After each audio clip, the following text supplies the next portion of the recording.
Hi everyone, my name is Salvador Alanis. I'm one of the founders of the Institute for Creative Exchange. This week we're going to have a conversation with Silvana Agostoni, a photographer based in Minneapolis and in Mexico City. And she's going to talk with us about her latest work and how she's been working with the landscape and how this is translated into different layers of photography. I hope you like the interview. Silvana, it's great talking to you. I'm very happy that we had a chance, no, with all this, with pandemics and lockdowns and everything that is going on in the world and in Minneapolis. You're in Minneapolis, and so it's been quite a time, no? I am stuck in Minneapolis. Yeah, but it's great talking to you, and well, first, I one of the questions that I would like to ask you first. Tell me about your career, because you started doing like to work on with the body and taking photos of portions of the body, very fine and like big, like blowouts of skin tissue and things like that. And suddenly you are now doing a lot of things with the landscape and things that are more like unveiling things in the landscape. But I don't know if you can tell me first how do you see your development and your path in photography in general terms? Well, I was working with the body a lot, and I did not start doing like these things that you are describing. I started like just nudes, and then little by little it became more abstract, and little by little I started focusing more on details. And at the time I was reading a lot of theory about like psychoanalysis and Lacan, and I was thinking about identity and all that. So so I think it was kind of like a critique of visual determinism, you know, about making my own classification of physiognomic, like general things. I was making my own classification of things that rejected the control and identity and unity and perfection. And that's why it's a critique of visual determinism, I think, Okay. of how, I mean, there of this standardized way. I was thinking a lot. Have you seen the way they used to catalog um, people by physiognomic traits and all that? It was this Bertillon was a French guy who used to do it. That's the kind of things I was thinking about. It's maybe not obvious in the work, but my work is always like, it looks very pretty and it's very visually pleasant, but I'm always thinking about this big theoretical stuff in the background. It's very interesting. Yeah, because he had this idea of classifying and even like defining some traits of the character, no, of how I don't know, like hysterical women should have like the hips, like wide hips and very narrow, like Exactly. yeah. It's a kind of it's called visual determinism, and it was a way of classifying people like criminals, and also it's a discriminatory practice. Absolutely, no? yeah. Criminals or people that were thought to be crazy, and different kinds of classifications, no? So I was thinking about these things, and it was my way of kind of doing that visually, doing a critique of that visually. And it's always been like, I think something important to me is that I like my images to look for, there's kind of like two levels. So there's this first level where it's straightforward, but then there's a second level where if you know what the work is more about, then there's this second level of reading where maybe things that weren't apparent or visible become visible. Yeah. And I think that is something that is still in my work, even though the work is very different. This kind of unveiling, Yeah. I think is a trait that has continued. Yeah, for me that was one of the things that I really loved about your work is this thing that you're really discovering and unveiling, as you said, that you start like discovering what's going on in the image, and it's like going beyond the evident or what it's there. You have to. It's kind of like having a mystery that you have to work on it. I mean, with the image and with your ideas to build on that, and I think it's that's really I great. mean, the body work, it was also like a physical geography, is what I ended up, and that's why the work when I showed in the museum, it was very big, Yeah.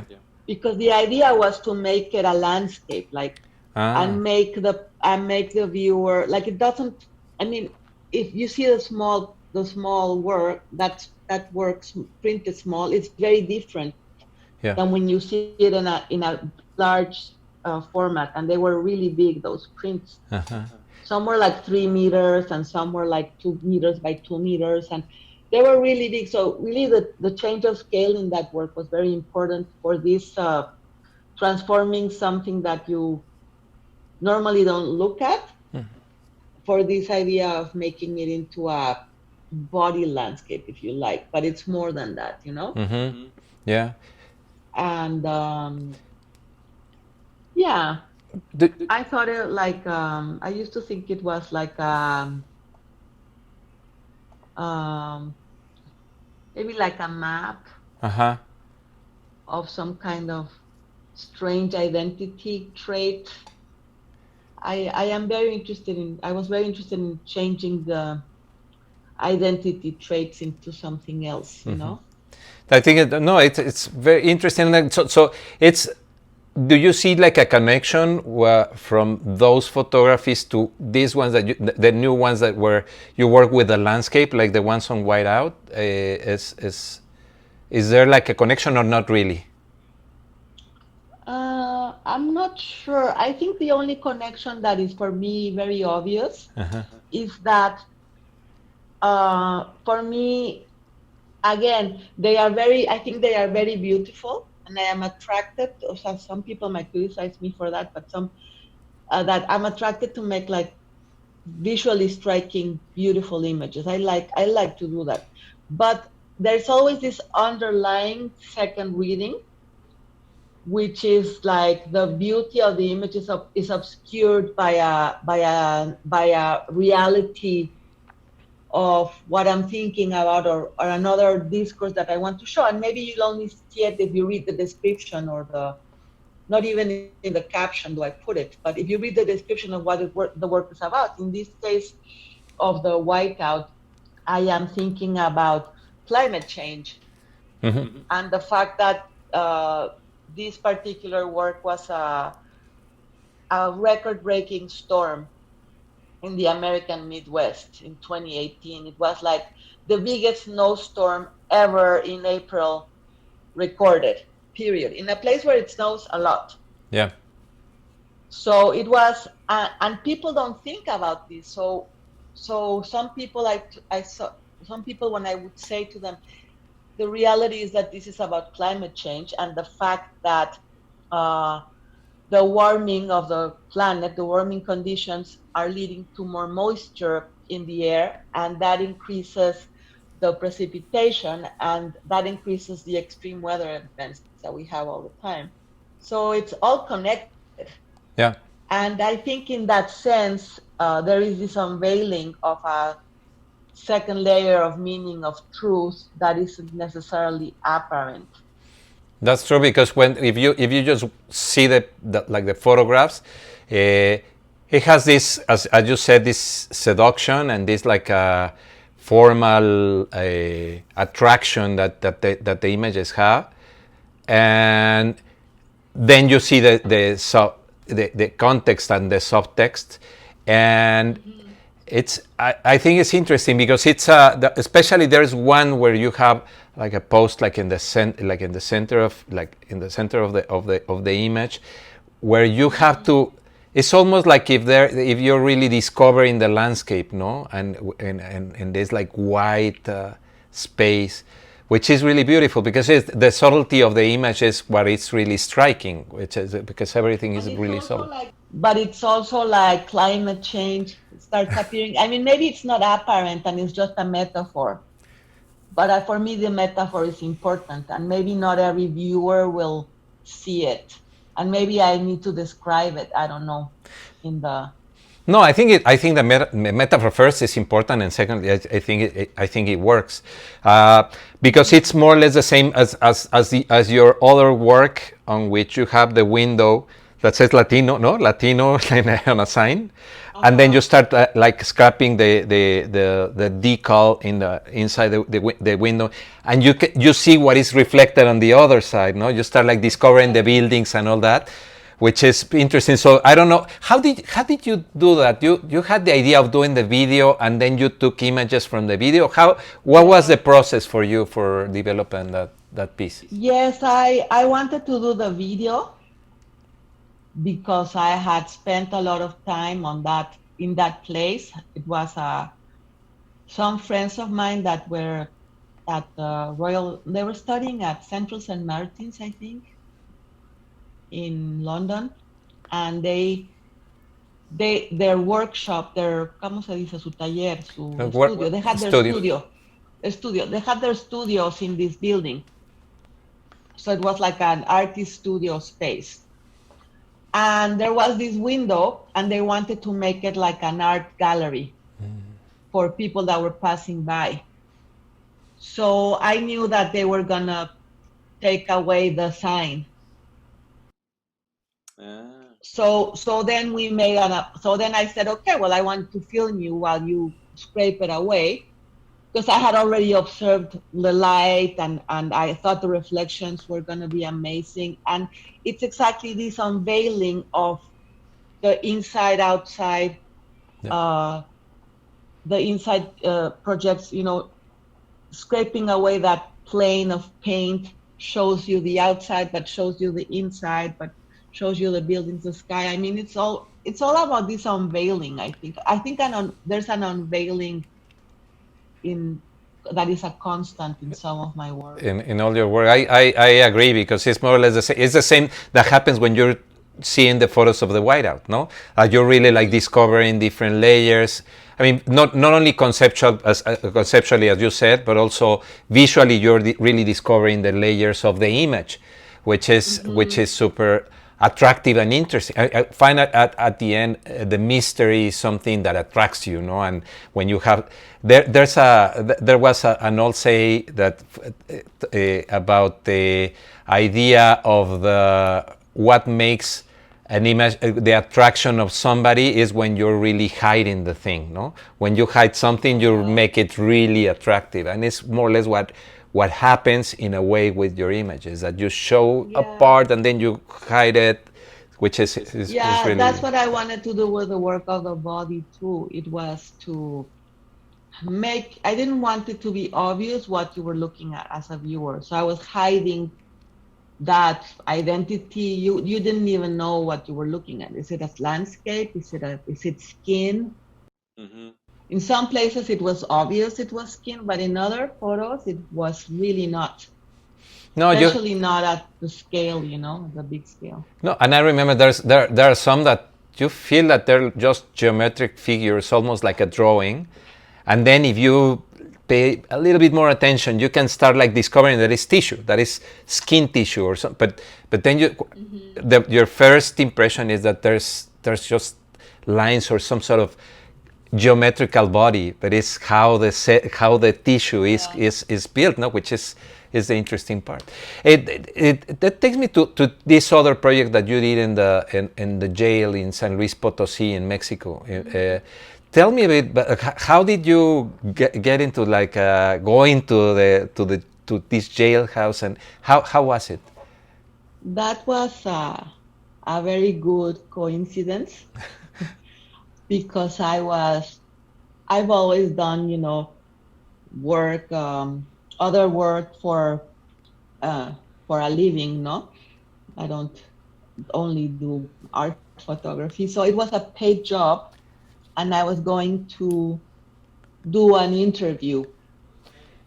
Uh, I was going to. We were filming an interview of a that prison was a prison that had political prisoners at some point. Yeah.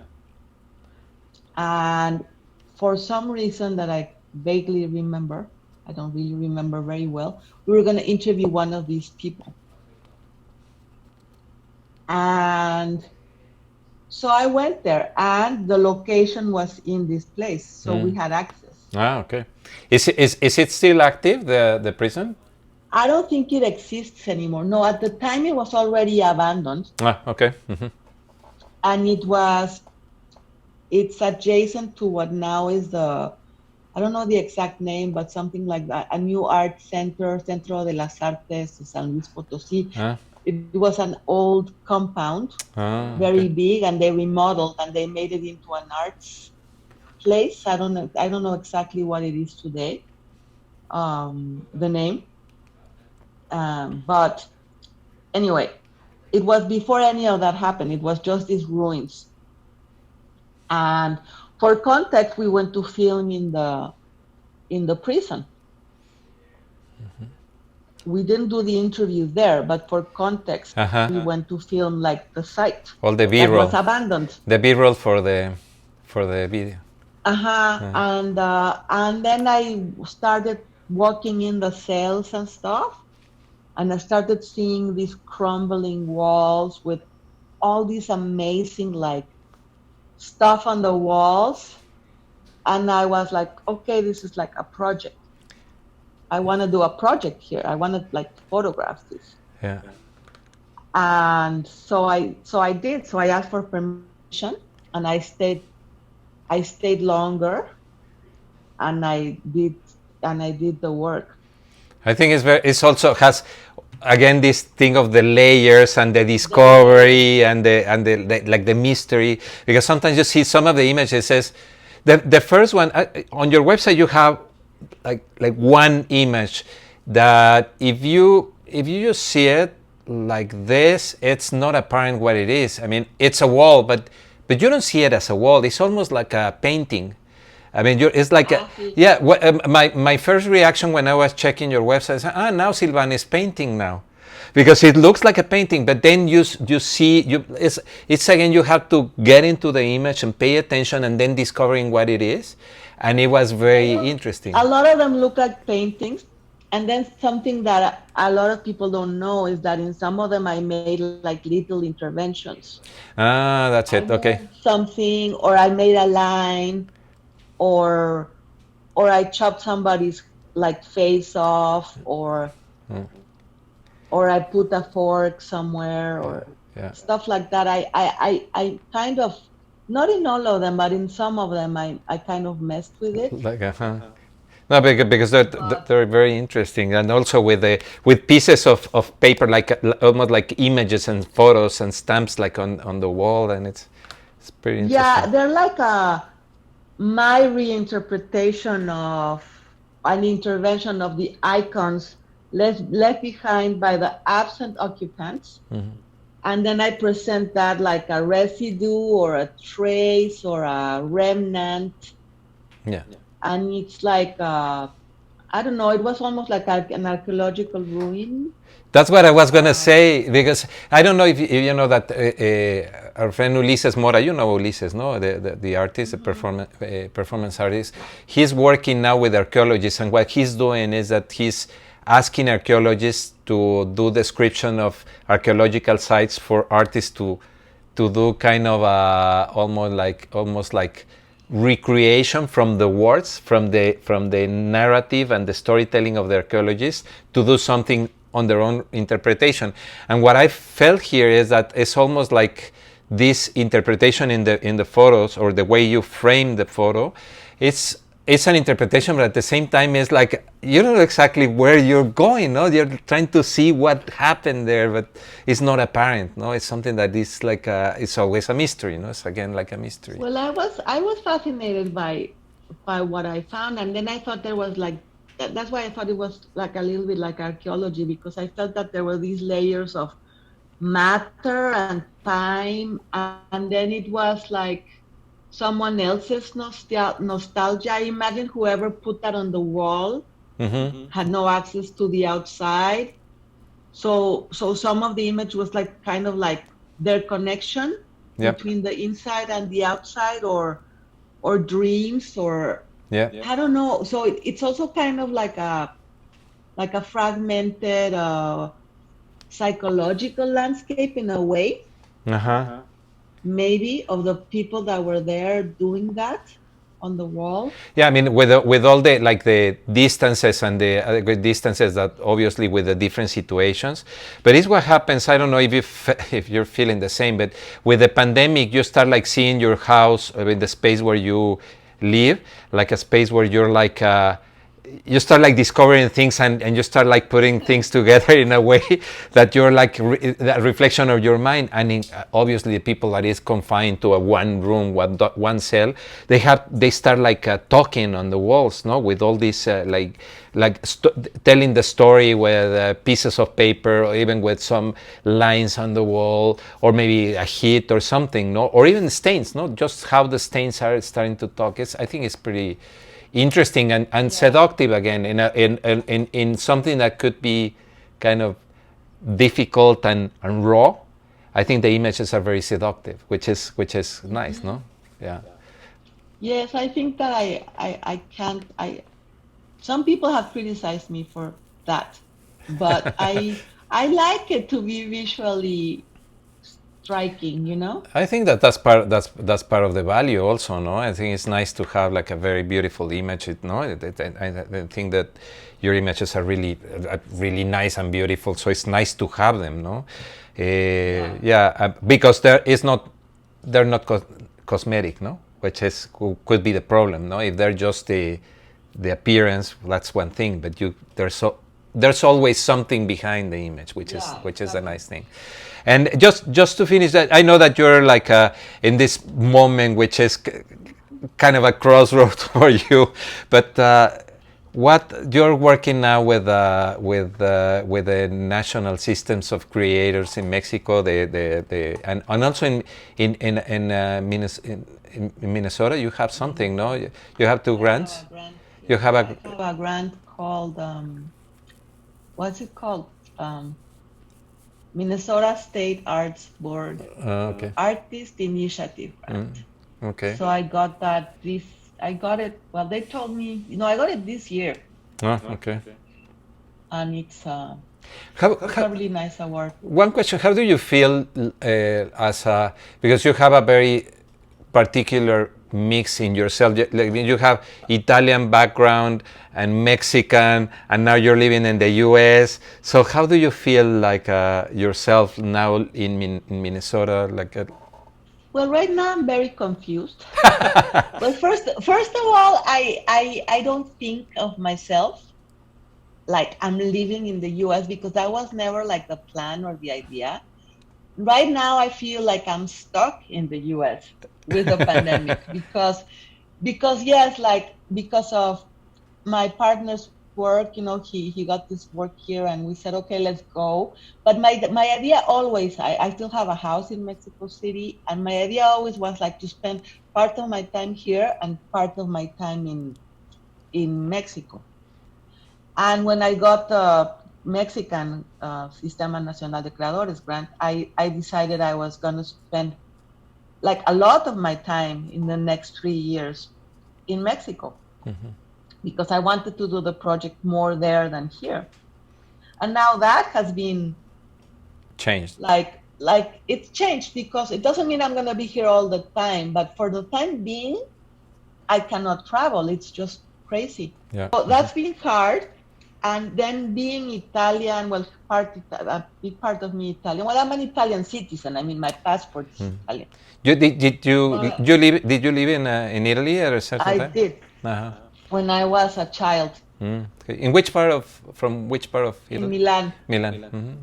In Milan. My father was from Milan. Uh-huh. So yes, so I have this Italian background. So it's weird because I never, even though most of my life I lived in Mexico, not all of it, part of it in Italy. Then I never felt 100% Mexican. Mm-hmm. Yeah, of course. And then my father put me in an international school where all the classes were in English. So then, and my friends were from everywhere in the world, not only Mexican. So I've always had this strange, not normal Mexican background, which just added to my never feeling that I fit in. That's interesting. Yeah. And then and now it's hard because I don't feel I mean American. No, the interesting part is that especially your latest series of images are, I would say, very international. I mean, they're not necessarily located with a stamp saying this work is from this particular place. I mean, obviously, if you have the reference of the snow, you know that excludes certain parts of the world. But in general, I mean, when I saw the images, it could be. I mean, I live in Toronto. I could have been here, no, as well. Yeah. But it's not because of the theme, but in general the eye or how the composition is. And I feel that the images are kind of like global or international, which is interesting. It's good. Because when you define, I was checking your bio, and you define yourself as a cultural artist. I do. Because I am not 100% Mexican, but I am also not Italian 100%. And now living. And then my education is not like Mexican or Italian. And then living in another country, so it's like. And then living in other countries, and before this, you may not know this because we weren't in touch, but before here we were in Mexico City, but while we were in Mexico City, like in the past 10 years, I lived in Vancouver. I didn't know that. Okay. Yeah. Okay. Because my partner lived there when we met. Okay. Nice. Good. So exactly 10 years ago, I was in Vancouver for like a year and a half, 2 years. Oh, nice. Very good. So it's, yeah. And we think that if Trump gets reelected, we're going back to Canada. That's good. That's wise. That's because I don't think we could do another 4 years of this. Or Mexico. Mexico always. I always want to spend part of my time in Mexico. Yeah. That's not a question for me. It's always an interesting place to be. Yeah. For me, that's really hard right now. That I was gonna go at the end of March, and I had to cancel that ticket, and I don't know when I can go back. Yeah. So. That's interesting. Yeah, no, that's very good. Excellent. But Silvana, thank you very much. Thank you for the time, and thank you for participating in the project. It's great talking to you, and it's great to be in contact. Yeah.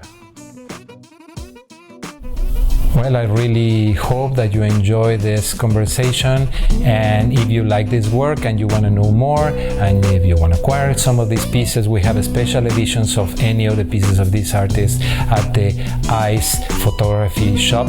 This is the address, icestore.me, and if you have any questions, please feel free to contact us at exchange@iceamericas.org.